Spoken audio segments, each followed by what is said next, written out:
Welcome back. Well, as promised, we are going to talk about that solar eclipse now that is just 10 days away here in Acadiana. Maybe some clouds, can't rule out showers, but it's a 10-day forecast subject to change. So let's bring it over to the big wall and talk about where the totality is going to be, and that's going to be across Texas, a large chunk of Arkansas, all the way up through Niagara Falls, but there could be a fair bit of cloud cover. Now here in Lafayette and Acadiana, we're looking at about 87 to 88% of the sun being blocked. Last one that we had on October 14th was about 82%. So not much of a change, but still really cool effects. You probably want to get toward totality, but the weather forecast out here in Texas does not look that good either. The totality line, where you're going to see it go to night for 4 minutes at a time, Texas Hill Country, Kerrville, Fredericksburg. That's where I plan to be. Maybe to the west, it may be clearer than to the east, but it's still 10 days away.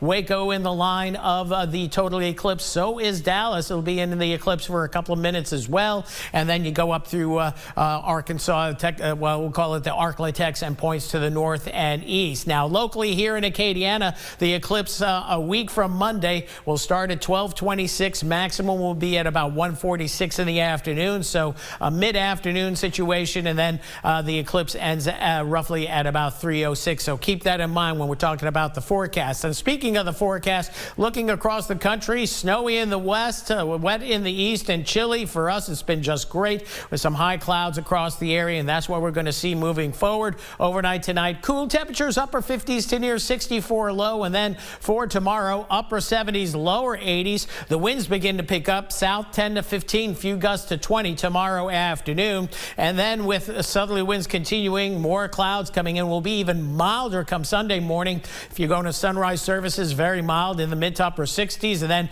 lower 80s for Sunday afternoon. More clouds on Sunday, but we'll see intervals of sunshine, and it's going to be a little bit breezier. Those winds gusting into the 25-mile-per-hour range. And then Monday, 30 to 35, out ahead of our next front that gets here Tuesday. Temperatures tonight, mid to upper 50s. Tomorrow will favor upper 70s to lower 80s with partly to mostly sunny skies. Tomorrow night, more clouds, as we indicated, 60s for all of us. Air conditioners clicking on this weekend. And for Easter Sunday, temperatures topping out in the lower 80s, and gusty southerly winds there. You see them in the 23, 25-mile-per-hour range. So overnight tonight, fair, but not as cool as it was last night, the last couple of nights. And you're going to feel some of that Gulf dampness with that south to southeast breeze. There'll be some humidity as well, because dew points are going to be in the mid-50s, so dew points and temperatures close together overnight tonight. Then for tomorrow, 81 the projected high. A great start to the weekend with mostly sunny skies. Again, more clouds into Sunday, but not much change between Saturday and Sunday.